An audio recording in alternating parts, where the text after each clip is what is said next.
This video will examine how we measure a return on innovation investment. That is, how do we measure the value and the benefit that we gain when we enable innovation across an organization?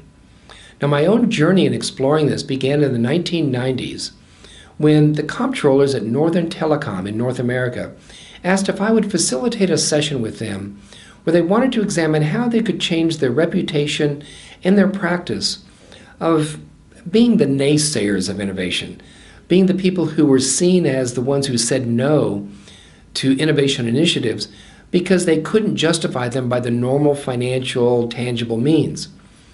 And they wanted to see how they become seen as facilitators and partners in the innovation initiatives and really contribute that way to the growth and success of their company.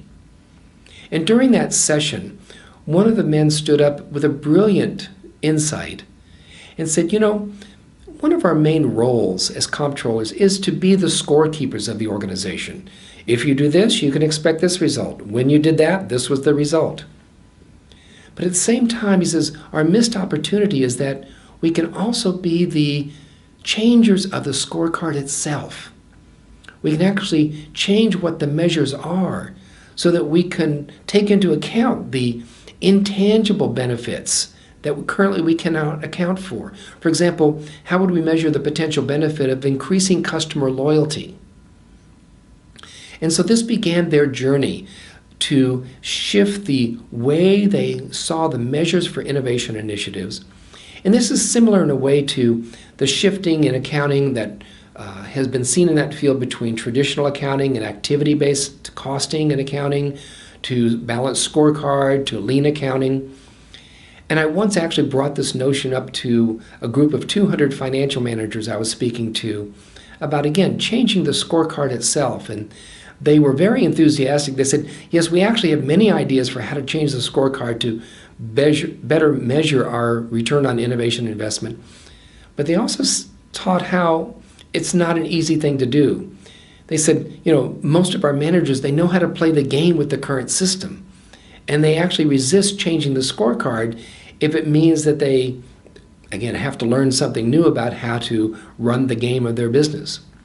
So in this video, let's explore both how do we measure that return on innovation investment, and in such a way that it would be seen as a natural and important aspect of running their business. And the story of that begins actually with Thomas Stewart back in the 1990s, who was an editor at Fortune magazine, and a man named Carl Eric Zweiby at Skandia. They both were champions of what they called intellectual capital, which was a name for all the intangible assets of the company, and how that could become or was becoming the majority of the actual wealth and value of a company. And to document that, if you go back to 1975, roughly about 80% of the typical company's market value was based on tangible book value assets, the ones you could liquidate, for example. And only 20% was intangible, goodwill they would call it, and so on. And yet by the year 2010 and beyond, we flipped that completely. Today, especially in our knowledge-based economy, roughly 80% of the typical knowledge-based business is based on 80% of its market value is really based on intangible assets. Only 20% is tangible book value. And it brings up the question of how do we manage the value of innovation investments in such a way that we're managing to that 80% of the value of the company, not just the 20% of our tangible book value.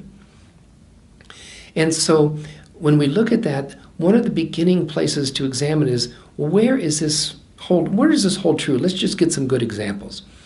So we look at the IT industry. The IT industry has players such as Wipro and Infosys, major players that were grown out of India. You've got Accenture and Cognizant, for example, other IT companies. And if you look at those companies and you look at their market value, their book value, the difference, which is the value of their intellectual capital, and what percent of their total market value is based on intangibles, it runs from about 75% to 90%. And tellingly, Accenture typically has the reputation for being the most innovative and for deserving the higher margin and the more complex IT projects. And they are the ones whose market value is 90% based on the intangibles. That is how the market sees their smarts, if you will. Now, we took a trip to Kuwait recently, and there we were speaking with senior level leaders. We wanted to talk about the same notion, and the majority of the people in the room were going to be from the financial industry. So we said, well, let's look at some of the banks, and wanted to know which banks had the reputation for being the most innovative and what were also more traditional banks, if you will. And across 4 different banks, we saw that the ratio of intangible assets to market value actually ran from about 18.5% to over 60%. And sure enough, the bank that had the 60% of its value in the market was based on intangible assets was the one seen as being the most innovative. So again, we know that innovation pays off just in the public perception of the company. And when they want to look at not just the past financials, but what is the future potential of the company, that's where there's giving value to this sense of the intellectual capital or the potential innovativeness of the company. Now, a more complex way of doing this calculation, you'll find at Forbes, for example, when they're measuring in their rating companies as being the most innovative in the world. What they do is they take the current business line and the cash flow or the income revenue stream from current businesses, project the growth, and then give a net present value to that current line of business and its potential growth. Then they look at the market value of the company, and the difference between the market value and that net present value of the current businesses and its growth would be called their innovation premium. It's the premium the market has given to that company to be able to grow beyond just its current businesses. And so there's a number of ways of, again, looking at this intangible attribution that the market gives. Now, if we want to get down to how we begin to do this and measure this on a day-to-day basis, we have to make the distinction between the tangible innovation initiatives and what they're aimed to do, and also what are the intangible assets behind them. Now, there are 5 basic domains in our experience for innovation itself. The first we call top line is the innovations aimed at increasing revenue and growth. This could be products, technologies, marketing, advertising innovations. Then there's midline innovations, those innovations that are aimed at producing process improvements, quality improvements, and so on. There's a third domain we call knowledge and talent innovation. These are innovations on how we recruit our talent, develop our talent, create and manage new knowledge, develop centers of excellence. There's a fourth domain of innovation which we call organizational innovation. It's innovations aimed at aligning us to work together within our organization. So these would be innovations in our business models, our strategies, our organizational design. And finally, there's stakeholder innovation. This is innovation aimed at how we improve the relationships we have with our vendors, our customers, the academic community, society, and even the environment. And corresponding to these 5 domains of innovation are 5 domains of intellectual capital. They're like renewal capital, which corresponds to the ability in the future to develop these top-line innovations. There's process capital, which is our ability to produce improvements in our quality, our efficiency, our productivity. There's knowledge capital, or human capital, if you will. This is the potential to improve the talent, the knowledge that we have, and it's that capability that we have to do that into the future. Then there's organizational or leadership capital. This is the ability we have to improve and innovate our business models, the ability to improve our organizational designs to make them more efficient or more lean, and so on. And finally, there's relationship capital. It's our ability in the future to innovate how we improve our relationships with customers, suppliers, society, the environment, and so on.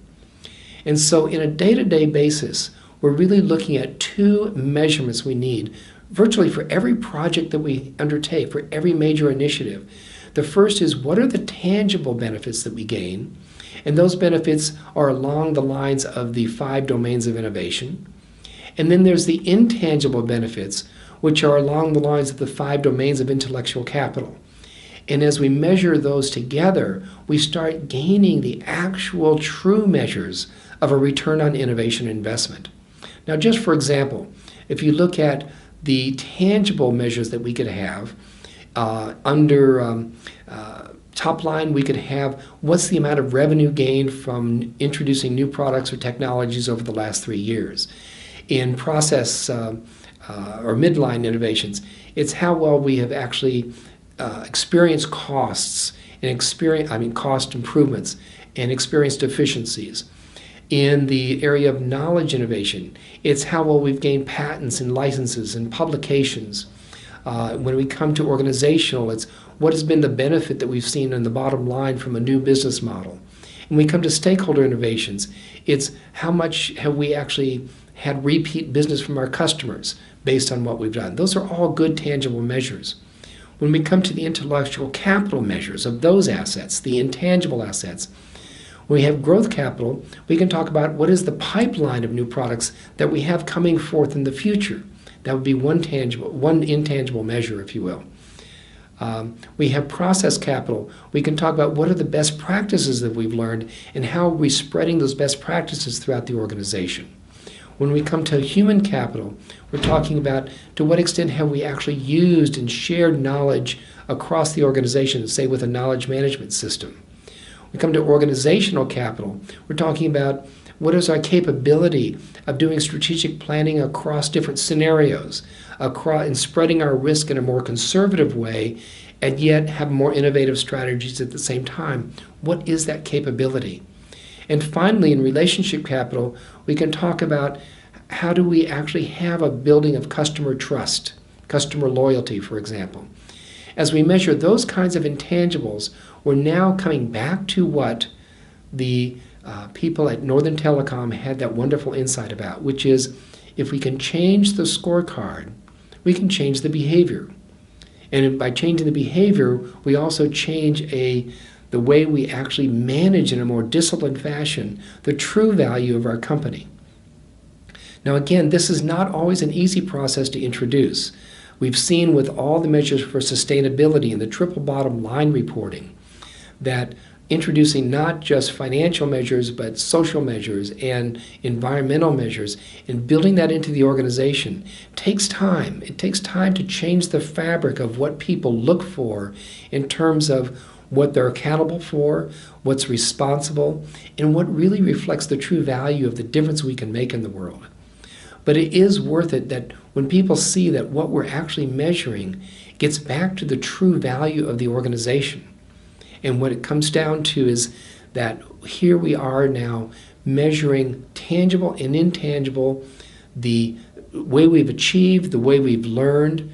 It really gives us a full feeling of real completion, of true benefit, and of true value that we gain not just for ourselves individually or as a team or as an organization, but what is the true value that we're giving to the world.